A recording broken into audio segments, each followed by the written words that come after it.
La historia de Sarah Michie comenzó como cientos de otros romances modernos, con un mensaje aleatorio en una red social. El perfil de James Baker parecía impecable, un exitoso hombre de negocios con pasión por la fotografía y los viajes, con una sonrisa amigable en sus fotos y una atenta atención al detalle en su correspondencia. Sarah, una maestra de escuela primaria en un pequeño pueblo de Oregón, no buscaba específicamente una relación en línea. Desde su divorcio hace 3 años, se ha centrado en el trabajo y en la crianza de su gata, Luna. Su perfil en las redes sociales estaba lleno de fotos del trabajo, tomas de la naturaleza y algún que otro selfie con amigos. James comentó una de sus fotos de una puesta de sol en la costa, destacando el buen ángulo y el juego de luz. Se produjo una conversación informal sobre fotografía. Durante las siguientes semanas, su comunicación se hizo cada vez más intensa. James mostró un interés genuino en su trabajo, haciendo preguntas sobre los niños que ella enseñaba y compartiendo sus propias historias de su infancia. Habló de su negocio de importación de té de Asia, de sus viajes a la India y China, envió fotografías de lugares exóticos y describió con detalle las tradiciones locales. Sarah se encontró esperando con ansia sus mensajes. Se llamaban por las noches y las horas pasaban volando conversando sobre todo lo que había bajo el sol. James era un buen oyente, su voz era tranquilizadora y su risa genuina hacía que su corazón latiera más rápido. Él nunca presionó ni apresuró las cosas, permitiendo que su relación se desarrollara naturalmente. Después de 2 meses de comunicación, James admitió que estaba enamorado. Dijo que nunca había conocido a una mujer tan comprensiva y profunda. Sarah, aunque intentó permanecer racional, sentía lo mismo. Sus conversaciones se volvieron más íntimas, compartieron sus miedos, sueños y planes para el futuro. James habló de su deseo de formar una familia, de una casa junto al lago donde pudieran pasar los fines de semana. Cuando James sugirió reunirse, Sarah no lo dudó ni un segundo. Eligió un pequeño pueblo costero a medio camino entre sus ciudades, un lugar romántico para una primera cita. Reservé una habitación en un acogedor hotel con vista al mar, le envié una ruta detallada e incluso una lista de restaurantes recomendados cercanos. Todo fue pensado hasta el más mínimo detalle, al igual que su comunicación virtual. Sarah compartió noticias sobre una próxima reunión con su mejor amiga Emily. Expresó su preocupación por el hecho de que conocer a un desconocido a través de Internet siempre conlleva ciertos riesgos. Pero Sarah le aseguró que James era absolutamente confiable. Ella le envió sus fotos a Emily, le contó sobre su negocio, lo cual fue fácil de verificar, y le mostró su correspondencia. Todo parecía perfecto, quizás demasiado perfecto. En la última semana antes de la reunión, Sarah estaba de muy buen humor.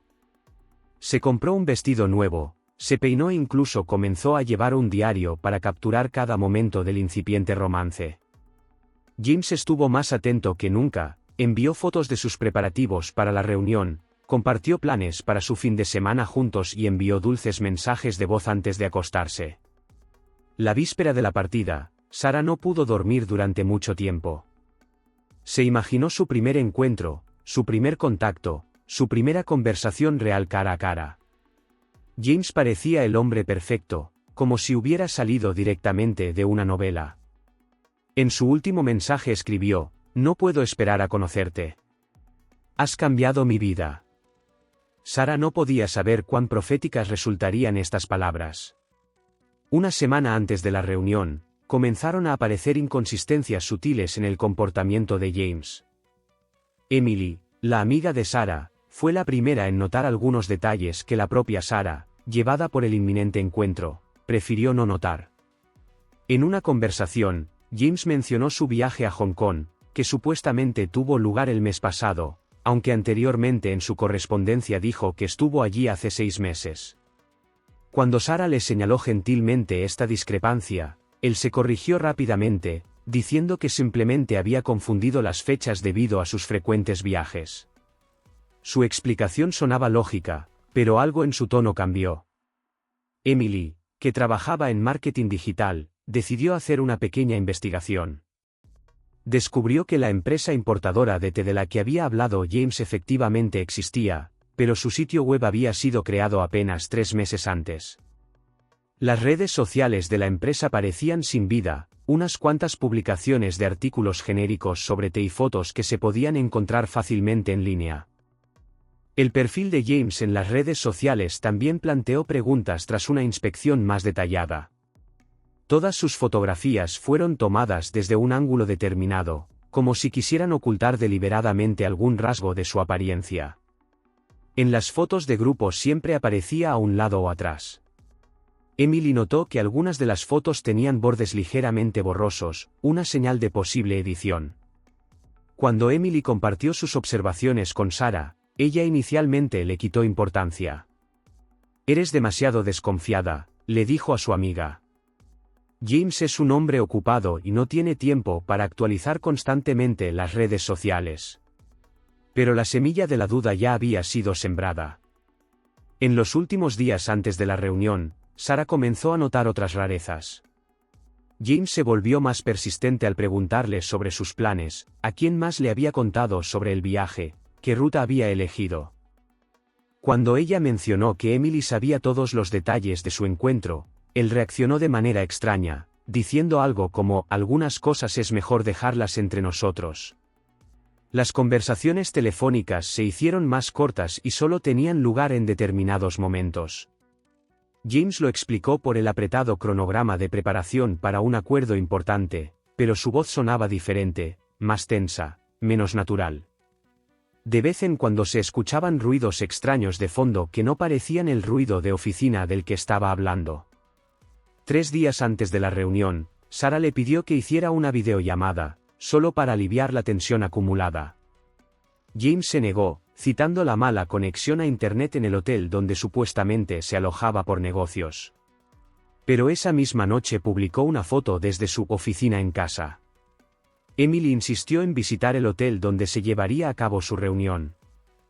Ella llamó allí y descubrió que la reserva efectivamente existía, pero fue realizada a través de un tercero y pagada con una tarjeta prepago. Esto era inusual para el exitoso hombre de negocios que James afirmaba ser. La última noche antes de partir, Sarah permaneció sentada un largo rato sobre su diario, releyendo su correspondencia. Algunas de las frases de James ahora se percibían de manera diferente.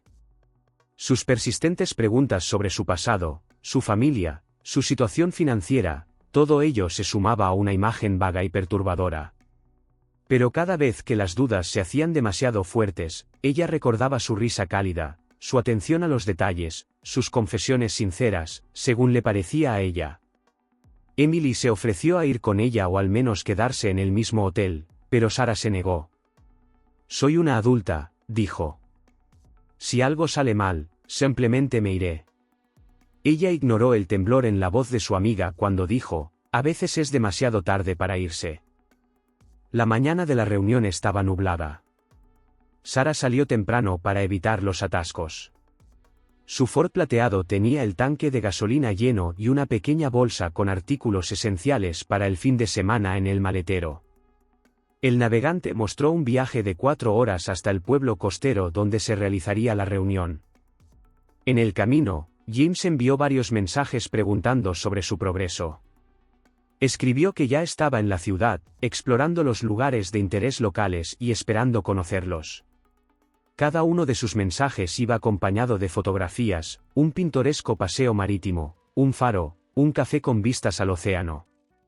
Sin embargo, Emily, a quien Sarah le envió estas fotos, notó que todas fueron tomadas en diferentes momentos del día, aunque James las envió durante la misma mañana.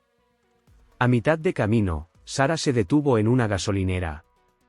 Mientras estaba tomando café en una cafetería de carretera, el teléfono de James de repente dejó de estar disponible. Más tarde lo atribuyó a las malas comunicaciones en la zona costera, pero sus mensajes posteriores parecían más secos y formales, como si los hubiera escrito otra persona.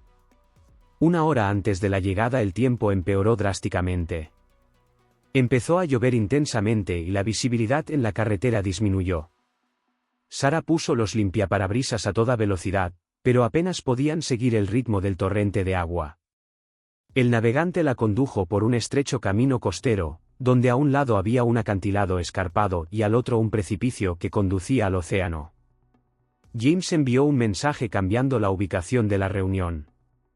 En lugar de un café lleno de gente en el centro de la ciudad, sugirió reunirse en un pequeño restaurante en las afueras, explicando que en esos momentos se estaba celebrando un festival en la ciudad y que todos los establecimientos centrales estaban llenos. Envió las coordenadas del lugar, un restaurante apartado con vista al mar, ubicado frente a la carretera principal. Sarah giró hacia la carretera indicada. El asfalto dio paso a la grava y la conexión empezó a romperse. El último mensaje de Emily, envíame la ubicación exacta, nunca llegó a su destino. El camino serpenteaba entre los árboles, subiendo cada vez más alto por la pendiente. Las señales que indicaban el restaurante aparecían cada vez con menos frecuencia hasta que desaparecieron por completo. Cuando Sarah llegó al supuesto lugar, en lugar de un restaurante vio un edificio abandonado que parecía un viejo motel. El estacionamiento estaba vacío excepto por una camioneta negra sin placas estacionada a la sombra de los árboles. La lluvia se intensificó, convirtiendo el paisaje circundante en una neblina gris borrosa. Sarah intentó comunicarse con James, pero el teléfono no mostraba ninguna señal.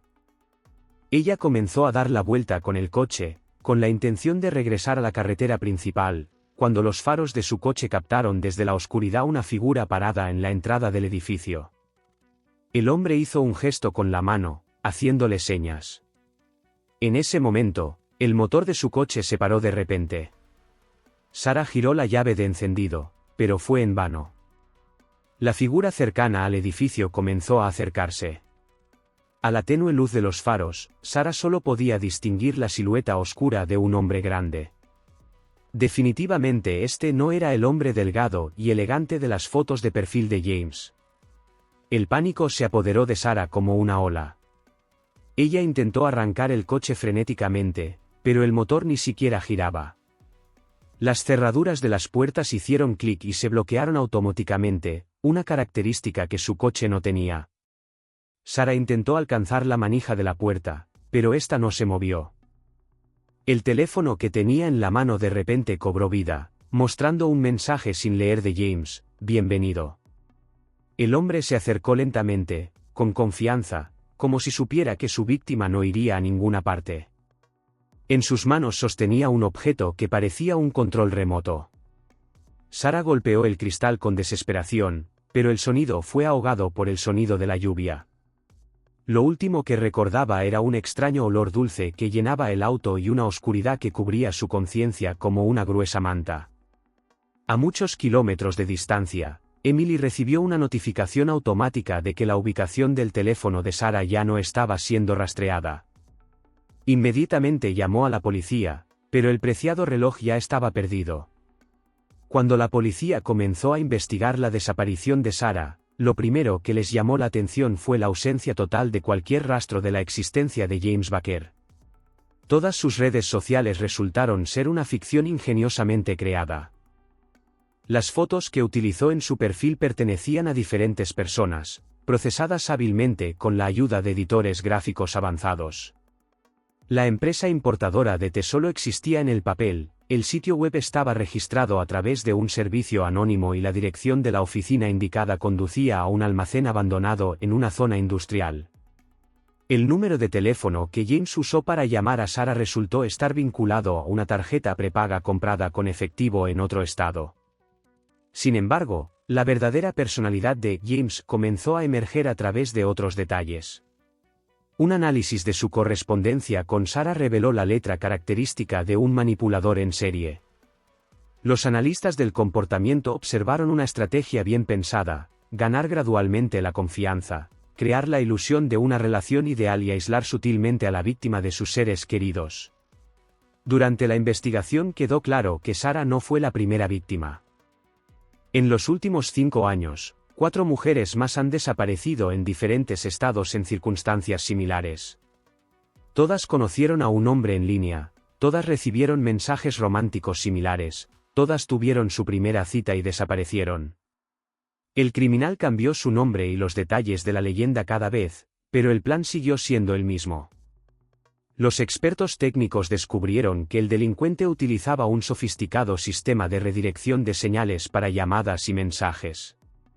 Su verdadera ubicación siempre ha permanecido oculta. Sus mensajes tenían el sello de un hombre con formación técnica. Era experto en utilizar software de alteración de voz para crear huellas digitales convincentes para su negocio ficticio. Un pequeño detalle dio lugar a un gran avance en la investigación. En una de las fotografías enviadas a Sarah el día de su desaparición se podía ver la matrícula de un coche reflejada en la ventana de un restaurante. Aunque los números estaban parcialmente borrosos, los expertos pudieron reconstruir la combinación. El coche pertenecía a Robert Crane, un ex especialista en ciberseguridad. La historia de Crane resultó ser sombría. Hace 15 años trabajó en una gran empresa tecnológica donde se ocupó de la protección de datos. Después de ser despedido debido a su comportamiento errático, desapareció de la vista. Sus antiguos compañeros lo recordaban como un individuo brillante pero socialmente torpe y con claros signos de trastorno narcisista. Una investigación sobre su pasado reveló un panorama inquietante. En la universidad, era conocido por sus relaciones manipuladoras con las mujeres. Varias estudiantes presentaron denuncias por acoso, pero los casos fueron cerrados por falta de pruebas. Después de ser despedido, utilizó sus habilidades técnicas para crear identidades falsas en línea. Una búsqueda en su última residencia conocida reveló el verdadero alcance de su obsesión. Las paredes de la habitación estaban cubiertas de fotografías de las mujeres que había estado acosando. Decenas de ordenadores portátiles contenían expedientes detallados sobre las posibles víctimas. Mantenía diarios que detallaban sus métodos de manipulación y planes de secuestro. Particularmente inquietante fue el descubrimiento de una carpeta con información sobre Sarah. Crane la había estado siguiendo mucho antes del primer contacto. Él conocía su rutina diaria, sus rutas, sus hábitos. El perfil de James fue creado específicamente para sus intereses y preferencias. Cada mensaje, cada llamada era parte de un plan cuidadosamente pensado. En su ordenador se encontró un programa que podía controlar remotamente los coches modernos a través de sus sistemas electrónicos. Esto explica cómo pudo bloquear el auto de Sarah en ese fatídico día. También se descubrieron dibujos de varios dispositivos para rociar productos químicos, aparentemente diseñados para inmovilizar a las víctimas. Pero lo peor estaba aún por venir. En uno de sus diarios, los investigadores encontraron un mapa con ubicaciones marcadas en zonas remotas de la costa. Cada marca estaba acompañada de una fecha e iniciales, coincidían con las fechas de desaparición de las víctimas anteriores. La operación de búsqueda se ha llevado a cabo a una escala sin precedentes. Con base en los datos de la computadora de Crane, se identificaron áreas de búsqueda, sitios costeros abandonados, faros antiguos y bahías remotas. Las imágenes satelitales de la zona han mostrado una actividad inusual en los últimos años, huellas de neumáticos y la aparición ocasional de vehículos que coinciden con la descripción de la camioneta de Crane. De particular interés fue un antiguo faro a 20 millas de donde desapareció Sarah. Un análisis de metadatos de las cámaras de tráfico mostró que la camioneta negra de Crane viajaba en esa dirección la noche de su desaparición. El faro no funciona desde hace mucho tiempo, pero los residentes locales reportan sonidos y luces extrañas por la noche. Durante la inspección de la zona alrededor del faro se descubrieron rastros de presencia humana reciente. Detrás del faro había un antiguo edificio de servicios que había sido reconvertido en algo parecido a un búnker. La enorme puerta de metal estaba equipada con un moderno sistema de cierre electrónico. Dentro del edificio descubrieron un sofisticado sistema de vigilancia, equipos médicos y varias habitaciones aisladas. Los especialistas informáticos que trabajaban con los equipos del búnker quedaron sorprendidos por el nivel de preparación técnica del delincuente. Crane creó un sistema de comunicación autónomo, independiente de redes externas. Podía controlar todos los dispositivos electrónicos en un radio de varios kilómetros, incluidos los sistemas de los automóviles y los teléfonos móviles. En una de las habitaciones los investigadores descubrieron algo parecido a una sala de operaciones. La sala estéril estaba equipada con instrumentos quirúrgicos y un sistema de grabación de vídeo.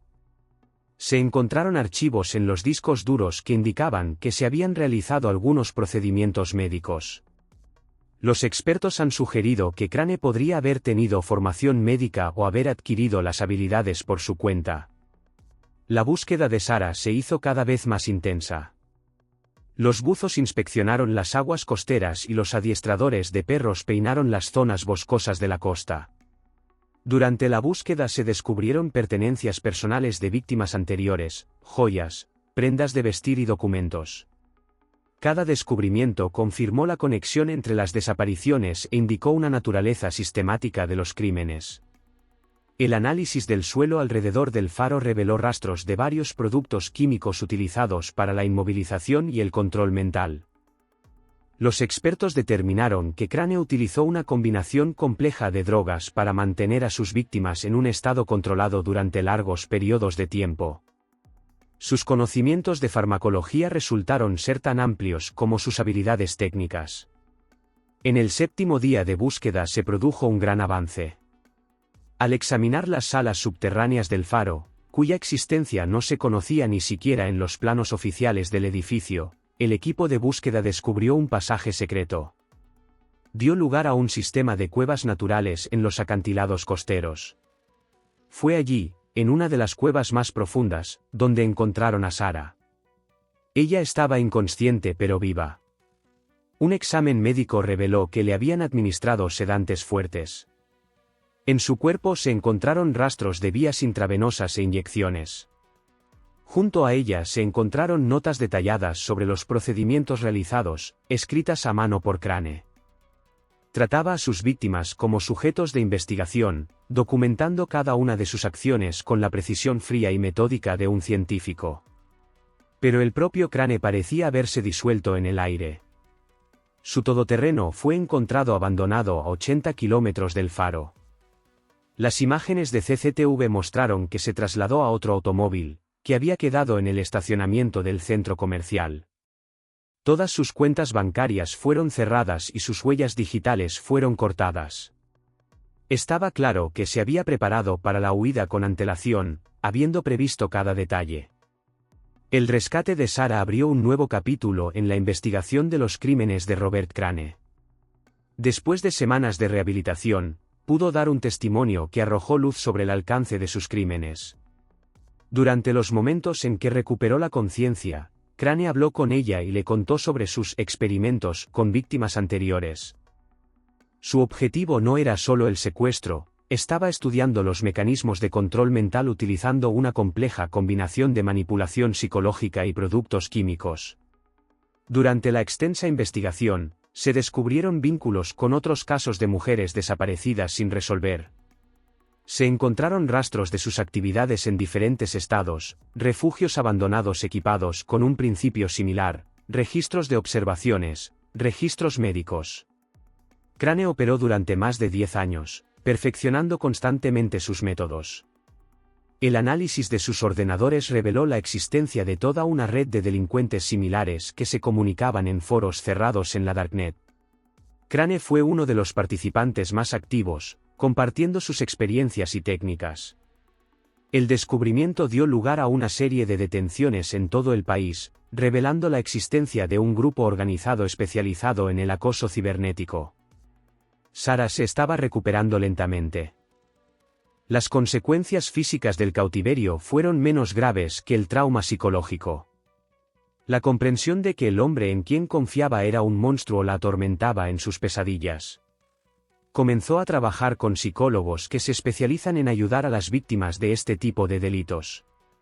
Poco a poco, recuperó la capacidad de confiar en la gente. Emily, cuya vigilancia y rápida reacción jugaron un papel clave para salvar a su amiga, se ha convertido en una activista de la seguridad en línea. Dirigió talleres sobre las señales de manipulación en línea y enseñó a las personas cómo detectar perfiles falsos y comportamientos sospechosos. La historia de Sarah se convirtió en una advertencia para miles de personas más. Las empresas tecnológicas se han visto obligadas a repensar sus políticas de seguridad. Se han desarrollado nuevos algoritmos para detectar actividades sospechosas y se han reforzado las medidas para verificar la autenticidad de los perfiles. Las redes sociales han comenzado a cooperar más activamente con los organismos encargados de hacer cumplir la ley en la prevención de este tipo de delitos. La investigación continuó. El rastro de Crane terminó en un pequeño pueblo en la frontera con México. Las cámaras de vigilancia lo captaron por última vez en una gasolinera, tras lo cual pareció desaparecer. Sin embargo, su actividad bancaria y online se había detenido por completo, lo cual era inusual para un hombre de su perfil. Algunos investigadores especularon que pudo haber fingido su propia muerte. Un año después de estos acontecimientos, Sara escribió un libro sobre su experiencia. Ella no estaba tratando de sensacionalizar, su objetivo era ayudar a otras víctimas potenciales a reconocer el peligro. El libro se convirtió en un éxito de ventas y fue traducido a varios idiomas. Miles de personas le escribieron contándole historias similares y agradeciéndole la advertencia. El faro que sirvió de refugio a Crane se convirtió en un centro de formación para especialistas en ciberseguridad. Los equipos y métodos que utilizó se estaban estudiando para prevenir crímenes similares. Su obsesión por el control y la manipulación se convirtió en una herramienta para proteger a las víctimas potenciales. Las implicaciones de este caso se extendieron mucho más allá de una simple investigación. Ha cambiado la forma en que la sociedad ve las citas en línea, haciendo que la gente tome más en serio la seguridad digital. La historia de Sara se ha convertido en un símbolo de peligro y esperanza, un recordatorio de que incluso en las situaciones más oscuras, existe una posibilidad de salvación si hay personas cerca dispuestas a ayudar. Robert Crane nunca fue encontrado, pero su sombra continuó influyendo en la vida de las personas. Cada nuevo caso de fraude en línea, cada historia de manipulación en línea, lo traía de nuevo a la mente. Sus crímenes cambiaron la forma en que abordamos las citas en línea, recordándonos que detrás de cada perfil de redes sociales puede haber alguien completamente diferente de lo que parece.